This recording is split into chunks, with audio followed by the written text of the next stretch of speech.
होगा देश के एक बहुत बड़े पत्रकार को केवल अपने स्वयं की तुष्टि के लिए गिरफ्तार करके लोकतंत्र के चौथे स्तंभ पर हमला करने का कार्य कांग्रेस कर रही है।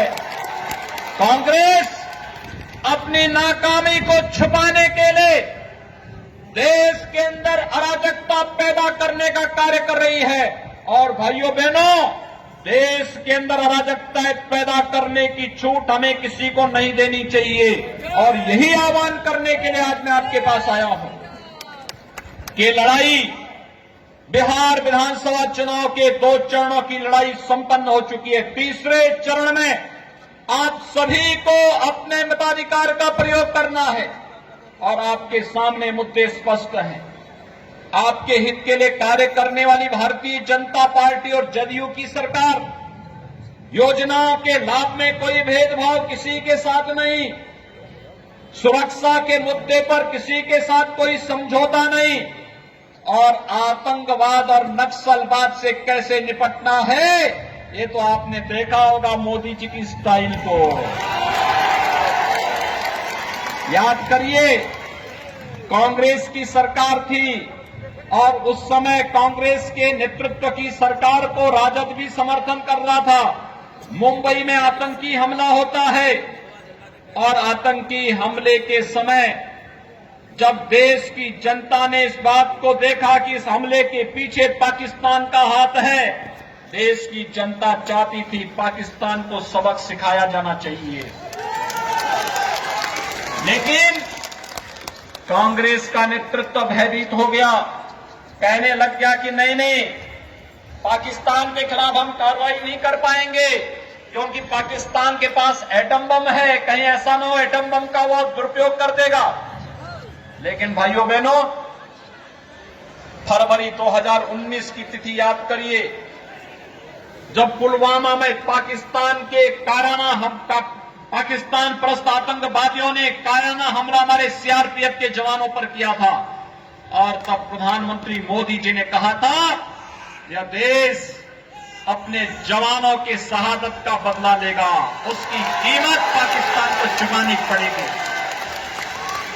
और आपने देखा होगा भारत के बहादुर जवान पाकिस्तान के अंदर घुस करके आतंकी कैंपों को नष्ट करके आ जाते हैं और पाकिस्तान के अंदर एकदम कोहराम मच जाता है। यह है भारत का शौर्य और पराक्रम। क्या ये कांग्रेस कर पाएगी? क्या कांग्रेस करती भी नहीं। कांग्रेस तो घुसपैठियों को गले लगाती है और अपने लोगों को दुत्कारती है। चोर है कांग्रेस। कांग्रेस के लोगों ने देश के हित के बारे में नहीं सोचा है। अगर सोचा होता तो 55 वर्षों में वे भी गरीबों को मकान दिए होते, शौचालय दिए होते, बिजली का कनेक्शन दिए होते, रसोई गैस का कनेक्शन दिए होते, स्वास्थ्य बीमा का कवर दिए होते, गरीबों को निःशुल्क खाद्यान्न भी देने का काम किए होते। लेकिन भाइयों बहनों, कांग्रेस के एजेंडे में विकास है ही नहीं, सोच है ही नहीं इन लोगों के विकास की। यहां तो इन्होंने तो भारतीय जनता पार्टी में और इन लोगों में विरोध विपक्षियों में यही अंतर है। भारतीय जनता पार्टी ने तो कहा सबका साथ सबका विकास। हमारे लिए पूरा देश 135 करोड़ का देश एक परिवार है।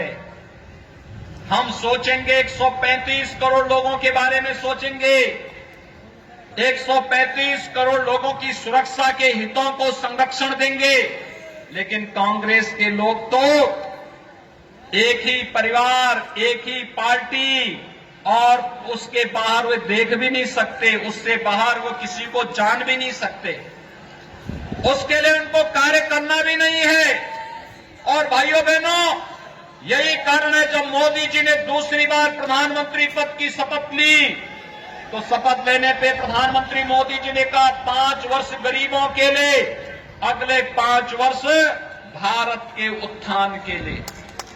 और आपने देखा होगा पाकिस्तान जो बार बार भारत के अंदर आतंकी गतिविधियों को अंजाम देता था, पिछले 6 वर्षों में कहीं कोई घटना घटित हुई क्या? हो भी नहीं सकती। आज उसे मालूम है भारत के अंदर मोदी जी के नेतृत्व में एक समर्थ और मजबूत सरकार कार्य कर रही है। अब भारत को छेड़ोगे तो आतंकवाद की आंखों को तस्तरी में निकाल करके सामने जनता के सामने परोसने का कार्य सरकार कर देगी। इसलिए वह आतंकवाद भारत के अंदर करने का दुस्साहस नहीं कर सकती। आज कांग्रेस के लोग ये कार्य नहीं कर पाए। मोदी जी ने आतंकवाद के खिलाफ देश की लड़ाई को उसी मजबूती के साथ आगे बढ़ाने का कार्य किया है और यही कारण है कश्मीर से धारा 370 को समाप्त करके आतंकवाद की ताबूत पर अंतिम कील ठोकने का कार्य भी किया गया। याद करिए 1952 में कांग्रेस ने कश्मीर में धारा 370 लागू करके देश के लोगों के लिए ये व्यवस्था बंद कर दी। यानी कश्मीर का कोई व्यक्ति जब चाहे बिहार में जमीन खरीद सकता है, मकान खरीद सकता था, लेकिन बिहार का नागरिक, बिहार का नौजवान अगर कश्मीर और श्रीनगर में मकान खरीदना चाहता था उसको यह अधिकार नहीं था। मोदी जी ने अधिकार बिहार वासियों को दे दिया। अब बिहार का नौजवान मधुबनी के साथ साथ अगर चाहता है कि मुझे श्रीनगर में भी एक मकान बनाना है तो वहां जाकर के श्रीनगर में भी अपने लिए मकान बना सकता है। मोदी जी ने अधिकार आपको दिया है। एक भारत श्रेष्ठ भारत की परिकल्पना को साकार किया है मोदी जी ने। और भाइयों बहनों, यही नहीं, 3 तलाक की कुप्रथा सदियों से चली आ रही थी। कांग्रेस का नेतृत्व उसके सामने नतमस्तक था। वे कुछ भी करने की स्थिति में नहीं थे। मोदी जी ने 3 तलाक की कुप्रथा को सदैव के लिए समाप्त कर दिया और कह दिया 3 तलाक नहीं चलेगा। भारत के संविधान के अनुसार भारत के हर नागरिक को चलना पड़ेगा। भारत संविधान से चलेगा, भारत फतवों के माध्यम से नहीं चलेगा। और भाइयों बहनों, यह है राष्ट्रीयता का भाव, यह है राष्ट्रीयता का भाव। ये लोग जो आज रोजगार का झुंझुना दिखाने का प्रयास कर रहे हैं, जब इनकी सरकारें थी इनसे पूछना चाहिए तब इन्होंने कितने लोगों को नौकरी और रोजगार दिया। और भाइयों बहनों, इनके बहकावे में आने की आवश्यकता नहीं। गरीबों के हित के लिए जो सरकार कार्य कर सके, सुरक्षा का कार्य कर सके, आतंकवाद और नक्सलवाद का मुंहतोड़ जवाब देने का कार्य जो सरकार कर सके, गरीबों के लिए, नौजवानों के लिए, महिलाओं के लिए, व्यापारियों के लिए, समाज के प्रत्येक तबके के लिए जो सरकार कार्य कर सके और सुरक्षा सबको उपलब्ध करा सके, राष्ट्र के सम्मान और स्वाभिमान को आगे बढ़ा सके, उसी पार्टी को सत्ता में बार बार आने का अधिकार होना चाहिए। और बिहार के अंदर जिन लोगों ने आपके सामने पहचान का संकट खड़ा किया था, उस पहचान के संकट से एनडीए की नीतीश कुमार जी के नेतृत्व की सरकार ने बिहार को उभारा है। आज विकास और सुशासन का एक मॉडल बिहार खड़ा कर रहा है देश के अंदर। और भाइयों बहनों, बिहार की इस नई पहचान को हमें आगे लेकर के चलना है। मेरी हार्दिक इच्छा थी अयोध्या में जब भगवान राम के भव्य मंदिर के निर्माण कार्य का शुभारंभ करने के लिए देश के यशस्वी प्रधानमंत्री पधारे थे, तब मेरी इच्छा थी कि बिहार के हर गांव का प्रतिनिधित्व इस अवसर पर उत्तर प्रदेश में हो।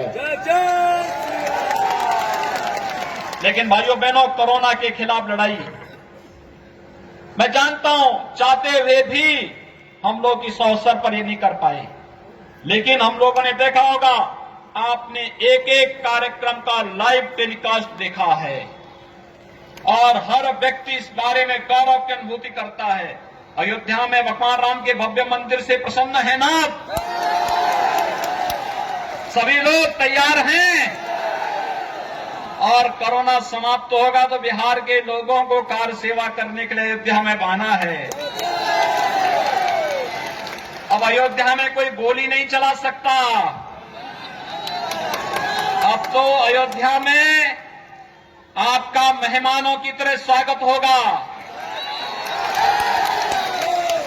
क्योंकि जब आप अयोध्या पधारेंगे तो लोग इस रूप में स्वागत करेंगे कि ये मां सीता के मायके से जुड़े हुए लोग हैं। और इसलिए भाइयों बहनों, मैं आप सबका आह्वान करूंगा, 7 नवंबर को अंतिम चरण में बिहार विधानसभा के चुनाव संपन्न होने हैं और मेरी अपील होगी श्रीमान हरिभूषण ठाकुर जी को इस विपसी विधानसभा क्षेत्र से भारतीय जनता पार्टी ने अपना प्रत्याशी बनाया है। वे जुझारू हैं, निरंतर आपके बीच काम किए हैं, लगातार कार्य करने की पूरी, बिना किसी मूल्यों और आदर्शों से समझौता किए बगैर भारत और भारतीयता को पूरी मजबूती के साथ आपके सामने रखने का जज्बा रखते हैं।